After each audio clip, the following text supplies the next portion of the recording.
Awesome, dude. Riki Rachtman, KNOTFEST presents, bringing back the ball. I love this, man. 2021. I couldn't be more excited to talk about something than I am to talk about this with you today. I mean, this is, I am, to the point of hearing you say that sounds so surreal, because this is something, you got to understand that I've been off Headbangers Ball since 1995. And no matter what I've done in my career, no matter what kind of work I'm into or where I go, I'm always that guy from Headbangers Ball. And for a while, that was kind of like, okay, come on, I'm not, I'm doing other stuff. And yeah, it almost kind of bugged me. And then I would go to shows and meet people and they'd be like, you're the guy from Headbangers Ball, you did this. And I'd be like, yeah, whatever, which was a messed up attitude for me to have, because that show meant so much to so many people. And I don't think I really realized that, when somebody says, dude, I grew up watching you, and all of a sudden I'm just like, yeah, cool. That's kind of a messed up attitude for me to have, because that show meant a real lot to somebody, and to a lot of people, because that was out about a lot of that music. And it took me many years to realize how important that show was. You got to understand, I didn't try to get a job in TV. I was the guy that owned the Cat House, and I was part of the Hollywood rock scene. And when Headbangers Ball was on Saturday night, after I shot it, I was out with my friends. So it was all very bizarre, but I love it. I'm very, very proud of that moniker now. And even though now I feel I'm fairly successful, I'm very proud being the guy that was on Headbangers Ball. And every day, almost, somebody's like, dude, bring back the ball, bring back the ball. Yeah. If I have this power to bring back the ball, I've said many times on social media, I don't have a manager, I don't have an agent, I don't have a publicist, I don't know anybody at networks, so I can't just call up and say, hey, let's do the ball. And I'm not one of those like TV syndicated radio guys that knows everybody. So I just do my own stuff and riding my motorcycle. But the beauty was, the people at Gimme Metal kind of have the same feeling like I do. Like we're all in it, and KNOTFEST as well, which is so cool that KNOTFEST come on board. The primary reason that we're all in this is purely we love this kind of music, and I love this type of music. And if anybody has any misconceptions of why I want to be involved in this show, it has nothing to do with gain of popularity or financial gain, because I don't think there is any. Hey, who knows? I don't care. But the truth is, I want to do this show, and I think people really want this show. Dare I say, people need this show. Now, in the idea of bringing this back for 2021, and I'm sure, like you said, people are always like, bring back the ball, and there's been other, attempts probably, or I'm sure you've had people over the years come to you and go, oh, I've got the way, we're going to do it, and, pitch you things. What was it about, what made the stars align with this particular incarnation that this is finally happening and it's coming out this way? I'm one that's really good with ideas, but I'm sometimes not the best one, because I have so many different jobs. And I have a hard time focusing. I'm good with coming up with ideas, but I need somebody else to help me make it happen. And, everybody's like, well, just do it on YouTube and play the YouTube videos. I'm like, that's great, but it will get taken down. And even though there are Headbangers Ball videos on YouTube, and if somebody says there's a band they want to play, I'm sorry about the email thing. Oh, that's all right. I thought it was me. I'm glad it's not. But even though, you can't do that, I wanted something that would be there. And the interesting thing is NASCAR really helped, because Gimme Metal and Megadeth were on a car for Tyler Reddick. And I'm like, how the hell is Megadeth on a, and I was kind of pissed, like, wait a minute. Megadeth is in NASCAR and nobody's gone to Riki Rachtman talking about stuff. So I searched Gimme Metal, and then I downloaded the app, and I was like, oh, I get it. And I liked it. And then I saw that they were trying to do something Gimme TV, and I'm like, okay, you're trying to do something metal on TV.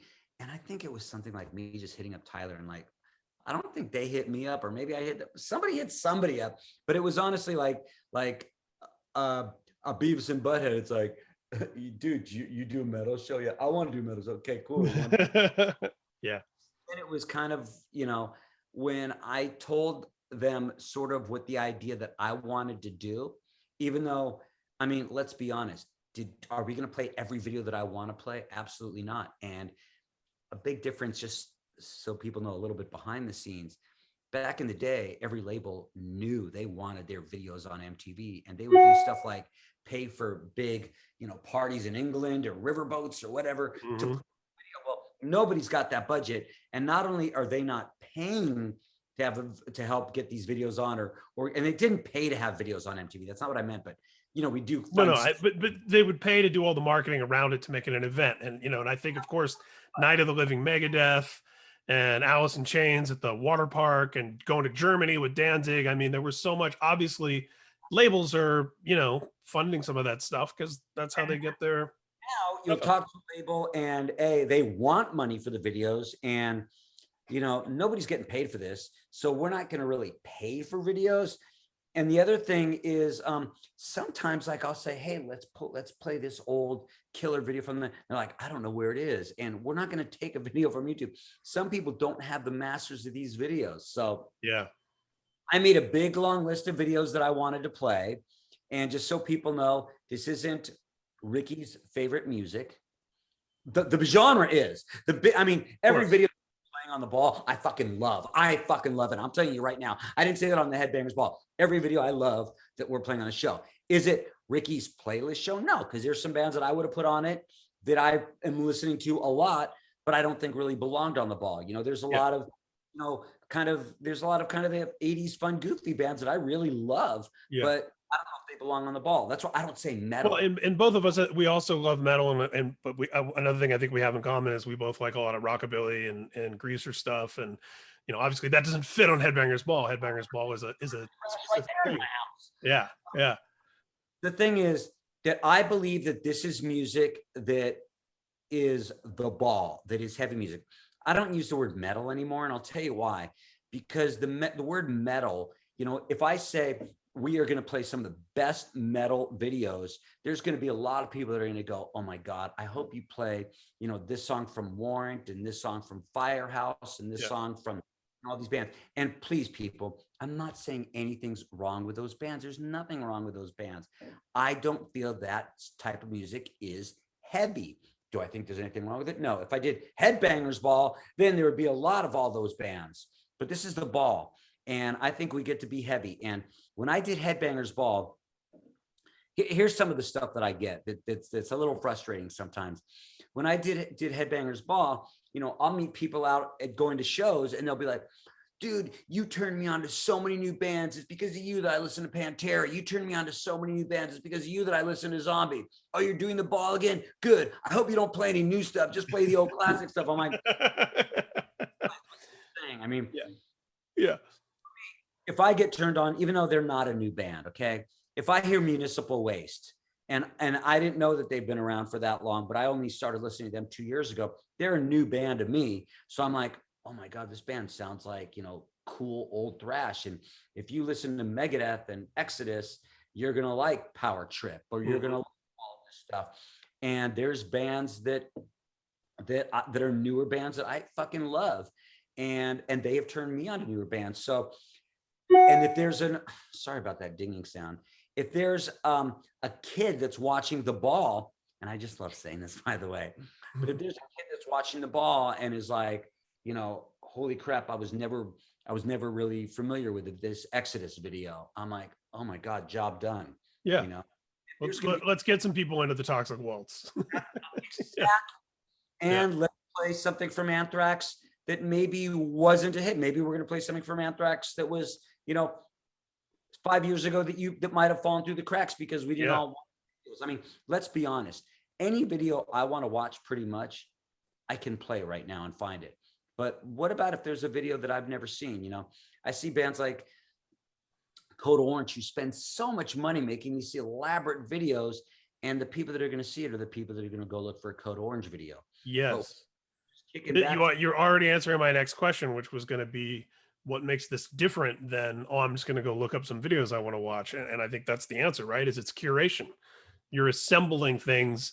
And if we trust your taste and we know that you're already going to play some other stuff that we like, we'll see some new things and discover stuff for the first time. Even put it this way.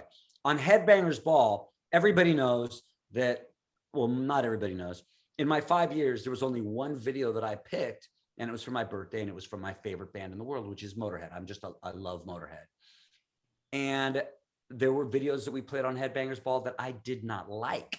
There were videos that we played on Headbangers Ball that I believe we shouldn't even have been on the show. And I believe that if there's a video that was on mainstream MTV, I love Alice in Chains. I think Alice in Chains belonged on the Headbangers Ball. But if we're playing Wood all day on regular MTV, we shouldn't be playing them on Headbangers Ball. As far as the ball goes, the thing I say is what type of music are they going to play on the ball? We're going to play heavy music, because there's shows that are metal shows and they're playing videos that are metal, but I just don't think they're heavy. And that's not putting down any, because the truth is there's probably a lot more people that might want to see, Whitesnake than Spirit Box. I don't know, but I'm still going to play something from Spirit Box because I think this is really heavy and I think people are going to dig it. I think there's so many different types. And the beauty is I do listen to everything. And sometimes people say, oh, do you listen to any new music? And I'm like, I listen to a lot of new bands like Lamb of God. I'm listening to music for 2 decades. But I'm just really excited because, I also, and I know this is a lot to ask, but I really want people to kick back on Saturday at 6 p.m. Pacific, 9 p.m. Eastern, and watch the show. And that's kind of a little different. And it's interactive too, because this time we can do appointment television like back in the day, but they can also chat with you right while it's happening. How horrible that's going to be for me. I'm so excited about this. And I want the people that are going to love the music to hear it. And maybe somebody's going to hear something new that they get turned on to. And that's what it is. But we're in this generation now that it's like skip. Nobody listens. The people that listen to vinyl are missing listening to whole records. My favorite Megadeth song in the world wasn't a video, and so I want people to get excited and sit there and watch the show. And we'll be able to chat during it. And as far as being like the Headbangers Ball, there's not going to be any guests really, except I do have one idea of a guest of somebody that I want to introduce a video. If we do it again, of course, we'd have a guest. As far as studios, I could have gone into a studio and done it. And I could have had a green screen with skulls and flames that said, this is Bob. But instead, I'm like, okay, what can I do by myself? And I'm thinking, what if it was more like the Blair Witch Project? What if it looked like it was a fucking scary movie and people don't really, because let's be honest, nobody's watching to see me talk. I mean, what the importance of the ball is, and just so you know, Ryan, this is the first time I've talked about it. So, because the KNOTFEST has got this exclusive on it. Gimme Metal and KNOTFEST are the first ones we're talking about any of this. So when I'm talking about this, I'm very, very excited, and I'm very, very And I disagree, by the way. I mean, you're self-deprecating, which is part of your charm. But I think people do want to hear from you. We do want to see you. I do. I want to hear your thoughts on these different bands and the curation and the discovery, because that's something that's important about radio stations and the format that Gimme Radio is doing, the different podcasts and shows and stuff we have on KNOTFEST. I think those are all things that you want. There's so much out there and people only have so much time. You want authoritative voices that have credibility, that know the right people, that are into the cool things, to give you a little hint about what you might like.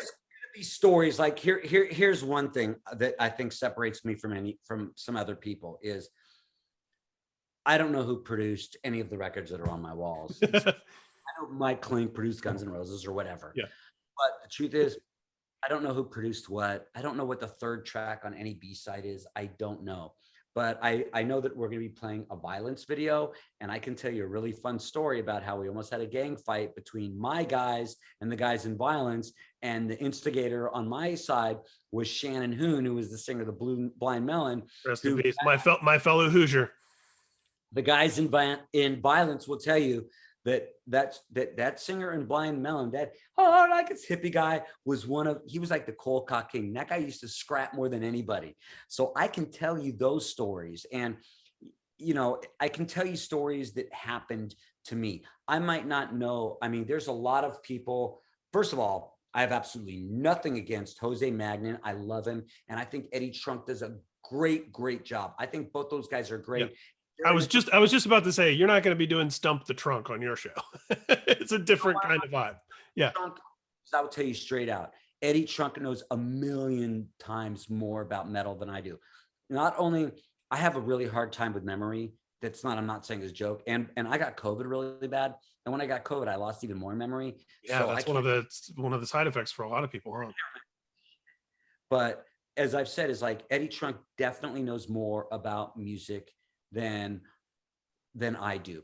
But I remember Steven Adler drunk in the back of the car and us driving to Fender's Ballroom to get him on stage for opening up for Cheap Trick. You know, I know what it was like when, you know, goofing around with the guys in Biohazard or whatever. And we're all very, very different. And I like both those guys. I'm sure in hell not slamming any of them because everyone has their own lane and everybody has their different realms of experience and their own, even when where there's overlap, we all bring our own perspective to it that's different. So, you know, yeah. And there's a void right here. And yes, I could have made a really beautiful package and tried to push it to a network that might play the videos. And then that video, they would say, okay, you know, and here's your playlist of, you know, Seether and Breaking Benjamin and Five Finger Death Punch, which are all great bands. There's nothing around those bands, but they could have given me all the hits, you know? Yeah. And again, that's nothing. I'm not putting any of those bands No, down. but the whole point is something like The Ball is curation. I want your fingerprints on it. I want to know what you're into. You know, the Ball's outlaw. Okay. The Ball is doing it outlaw. We're playing the stuff that a lot of people aren't playing that you might not be hearing on the radio unless you're listening to Gimme Metal. Get the app, watch this show on Saturday, March 27th.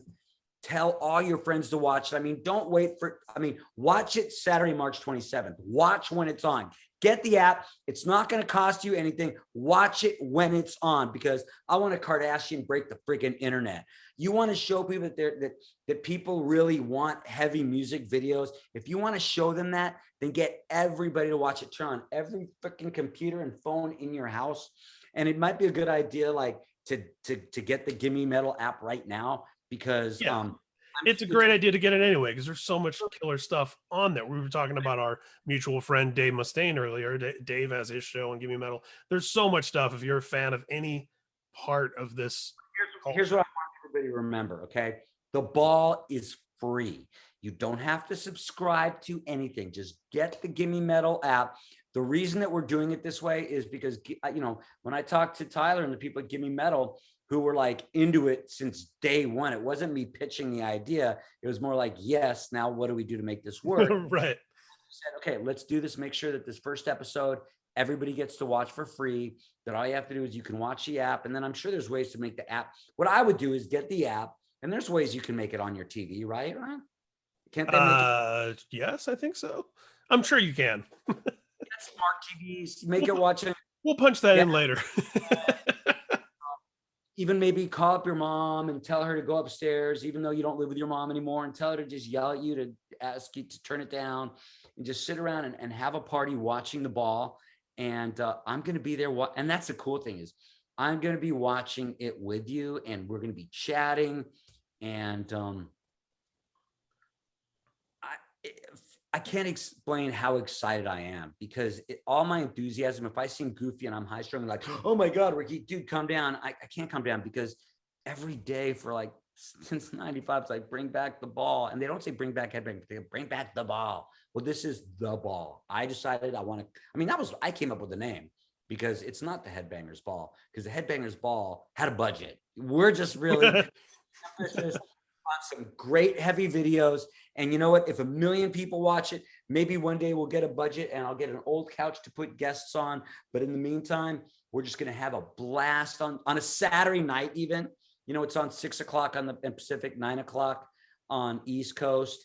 And it's just, you know, I'm really happy. And this isn't a sponsor plug.